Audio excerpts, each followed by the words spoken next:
نحمده ونصلي على رسوله الكريم اما بعد فاعوذ بالله من الشيطان الرجيم بسم الله الرحمن الرحيم واذا لقوا الذين امنوا قالوا آمنا واذا خلوا الى شياطينهم قالوا انا معكم انما نحن مستهزئون الله يستهزئ بهم ويمدهم في طغيانهم يعمهون أولئك الذين اشتروا الضلالة بالهدى فما ربحت تجارتهم وما كانوا مهتدين صدق الله العظيم وإذا لقوا الذين آمنوا قالوا آمنا جب یہ منافقین ملتے ہیں ایمان والوں کے ساتھ قالوا تو کہتے ہیں آمنا ہم ایمان لائے وَإِذَا خَلَوْا جب اکیلے ہوتے ہیں إِلَى شَيَاطِينِهِمْ اپنے سرداروں کے پاس جب اکیلے ہوتے ہیں تنہا ہوتے ہیں اپنے شریر سرداروں کے پاس قالوا تو کہتے ہیں اِنَّا مَعَكُمْ ہم تو تمہارے ساتھ ہیں إِنَّمَا نَحْنُ مُسْتَهْزِئُونَ ہم تو صرف مذاق کیا کرتے ہیں مسلمانوں کے ساتھ اللہ یستہزئ اللہ استہزاء کرتا ہے بہم ان کے ساتھ مذاق کرتا ہے ان کے ساتھ منافقین کے ساتھ ویمدہم اور ڈھیل دیتے ہیں ان کو فی طغیانہم ان کی سرکشی میں یعمہون سرگرداں اولئک الذین اشتروا الضلالہ یہ وہ لوگ ہیں کہ انہوں نے گمراہی لے لی بالہدا ہدایت کے بدلے فما ربحت تجارتہم سو فائدہ نہیں پہنچایا ان کو ان کی تجارت نے وما کانوا مہتدین اور یہ ٹھیک راستے پر نہیں چلے ان آیات کریمہ میں اللہ تبارک و تعالی منافقین کی خفیہ چال کو ظاہر کر رہے ہیں اور ان کی خفیہ پالیسی کو ظاہر کر رہے ہیں اور منافقین کی یہ خفیہ پالیسی اور چال بازی یہ تھی کہ منافقین جب ایمان والوں سے ملتے تو ایمان والوں سے کہتے کہ ہم ایمان لیں اور جب اپنے سرداروں اپنے پیشواؤں کے ساتھ ملاقات ہوتی یعنی کفار جو ان کے شریر قسم کے سردار تھے ان سے ملاقات ہوتی یہاں اللہ تبارک و تعالیٰ نے فرمایا اِلَى شَيَاطِينِهِ اپنے شیطانوں کے ساتھ تو شیطان کے معنی میں وسعت ہے شیطان جنات میں بھی پائے جاتے ہیں اور انسانوں میں بھی پائے جاتے ہیں من الجنۃ والناس اب یہ جو شیاطین ہیں شیطان اس ذات کو اس شخصیت کو یا اس فرد کو کہتے ہیں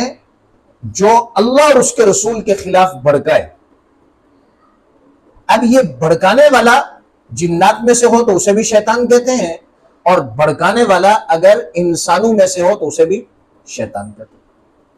تو اللہ تبارک و تعالیٰ نے فرمایا کہ جب یہ اپنے شریر سرداروں کے ساتھ اکیلے ہوتے ہیں تو جب اکیلے ہوتے ہیں تو وہ شریر سردار ان سے شکوہ کرتے ہیں ارے بھائی تم کلمہ پڑھ رہے ہو تم ان کے پیچھے نمازیں پڑھ رہے ہو تم ان کے ساتھ جہاد کر رہے ہو ہمارے مقابلے میں آ رہے ہو تو جب وہ سردار ان سے شکوہ کرتے تو منافقین ان کو جواب دیتے کہ انا معکم ہم تو تمہارے ساتھ اور باقی جو ہم کلمہ پڑھ رہے ہیں یا نماز پڑھ رہے ہیں یا جہاد میں جا رہے ہیں یہ جو نیک اعمال میں مسلمانوں کے ساتھ شریک ہو رہے ہیں تو انما نحن مستہزئون یہ تو ہم مسلمانوں کے ساتھ مذاق کر رہے ہیں اللہ تبارک و تعالی نے اس کا جواب دیا اللہ یستہزئ بہم اللہ ان کے ساتھ مذاق کرتا ہے اب اس آیت کریمہ میں اگر تھوڑا سا غور کیا جائے تو منافقین کا جہاں سے تذکرہ شروع ہوا وَمِنَ النَّاسِ مَن يَقُولُ آمَنَّا بِاللَّهِ وَبِالْيَوْمِ الْآخِرِ وَمَا هُمْ بِمُؤْمِنِينَ کہ کچھ لوگ آپ کے پاس آتے ہیں اور آ کر کہتے ہیں کہ ہم اللہ پر بھی ایمان لائے، آخرت پر بھی ایمان لائے، وما ہم بمؤمنین، محبوب وہ ایمان لانے والے نہیں ہیں۔ اب اس کی دلیل کیا ہے کہ وہ ایمان والے نہیں ہیں؟ اس کی دلیل کیا ہے؟ اس کی دلیل یہ ہے کہ جب یہ ایمان والوں کے پاس یہ منافقین آتے ہیں، آ کر کہتے ہیں ہم ایمان لائے، اور جب یہ کفار کے پاس جاتے ہیں کہتے ہیں انا معکم، ہم تو تمہارے ساتھ ہیں۔ اور وہ جو اللہ نے فرمایا تھا کہ یہ آپ کو کہہ رہے ہیں کہ ہم اللہ پر ایمان لائے اور آخرت پر ایمان لائے، وما ہم بمؤمنین، یہ مومن نہیں ہے۔ اور یہ مومن کیوں نہیں ہے؟ اس لیے نہیں ہے کہ وَإِذَا خَلَوْا إِلَى شَيَاطِينِهِمْ، جب یہ اپنے شریر سرداروں کے ساتھ اکیلے ہوتے ہیں تو تب دل کی بڑھاس نکالتے ہیں اور اندر جو ان کے سینے میں ہے اسے نکال کر باہر پھینکتے ہیں اور کہتے ہیں اِنَّا مَعَكُمْ، ہم تو تمہارے ساتھ ہیں۔ اب یہاں اس آیت کریمہ میں اگر آپ تھوڑا سا غور کریں گے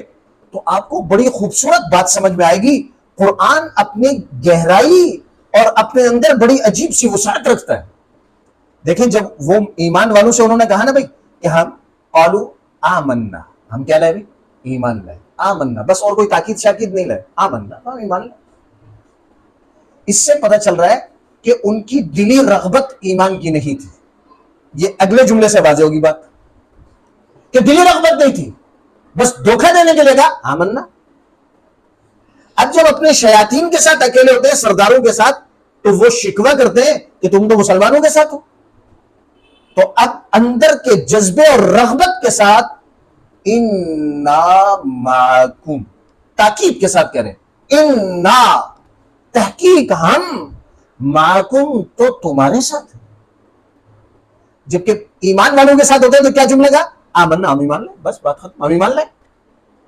لیکن جب کفار کے ساتھ اکیلے ہوتے ہیں، سرداروں کے ساتھ، تو ان کے شکوہ جب ہوتے ہیں کہ تم تو مسلمانوں کے ساتھ ہو، تو وہاں اندر کی رغبت بیان کر رہے ہیں منافقین کہ اِنَّا مَعَكُمْ، یہ لہجہ قرآن کہ اِنَّا مَعَكُمْ، ہم تو تمہارے ساتھ ہیں۔ باقی جو ہمیں وہ مسلمانوں کے ساتھ دیکھ رہے ہو نماز پڑھتے ہوئے، کلمہ پڑھتے ہوئے، ہاں ان کے قبلے کی طرف منہ کر کے نماز پڑھتے ہوئے جو ہمیں دیکھتے ہو، انما نحن مستہزئون، یہ تو ہم مسلمانوں کے ساتھ مذاق کر رہے ہیں۔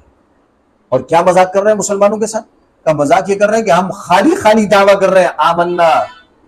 اور وہ اتنے کوئی سادے سے لوگ ہیں کہ ہماری ظاہری دعوے کو سچ سمجھتے ہیں اور ہمیں مومن سمجھتے ہیں۔ یہ ہم مذاق کر رہے ہیں ایمان والوں کے ساتھ۔ اللہ تبارک و تعالیٰ کو اس وقت کے جو ایمان والے تھے نا، خدا کی قسم میں کیسے بیان کروں کہ اس وقت کے جو ایمان والے تھے نا، وہ ایمان کا معیار تھے۔ وہ جو صحابہ کرام تھے نا، وہ ایمان کا معیار تھے۔ اللہ تبارک و تعالیٰ نے جب بات کفار کی آئی کہ وہ صحابہ کرام کے ساتھ استہزاء کر رہے ہیں، تو اللہ تبارک و تعالیٰ نے جواب بھی اسی طرح دیا، اللہ یستہزئ بہم، ابو بکر و عمر، عثمان و علی، حسن و حسین، معاویہ، طلحہ، زبیر، ان کے ساتھ جو استہزاء کرنے والے ہیں، ان کا مذاق اڑانے والے ہیں، اللہ یستہزئ بہم، ان ایمان والوں کے ساتھ تو اللہ ایسے ہے کہ اللہ ان کے دشمنوں کا خود سے استہزاء کرتا ہے۔ حالانکہ اس استہزاء کی نسبت اللہ کی طرف نہیں ہوتی، یہ بری صفات ہے۔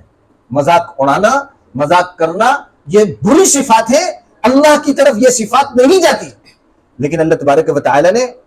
ان کی بات کے مطابق جواب دے کر دنیا والوں کو سمجھا دیا کہ اس وقت ایمان لانے والے جو صحابہ کرام تھے، ان کا جنہوں نے استہزاء کیا، جن الفاظ میں کیا، اللہ تبارک و تعالی نے انہی الفاظ کے ساتھ ان کا جواب دیا، اللہ یستہزئ بہم، اور اللہ ان کے ساتھ استہزاء کر رہا ہے، مذاق کر رہا ہے۔ کیا مذاق کر رہا ہے؟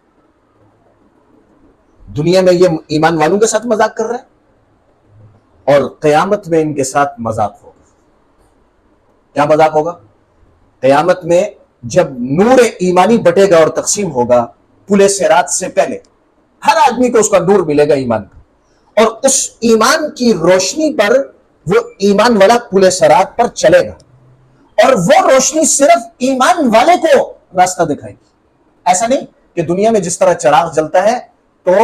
مکان مالک بھی اس چراغ کی روشنی حاصل کرتا ہے اور راہ گزر بھی اس کی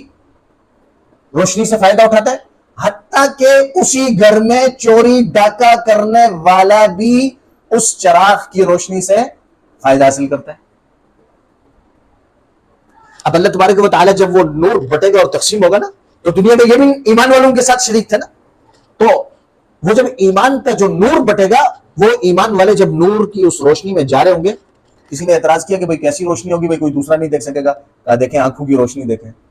کہ میری آنکھوں کی روشنی سے کوئی دوسرا نہیں دیکھ سکتا، ایسا نور ہوگا۔ اچھا، اب وہ جب چلنے لگیں گے تو ان کو بھی کچھ نہ کچھ نور کا حصہ ملے گا۔ جب پل صراط کے درمیان میں پہنچیں گے تو ان کے جو دھندلا سا جو نور ٹمٹمارا تھا نا، وہ بجھ جائے گا۔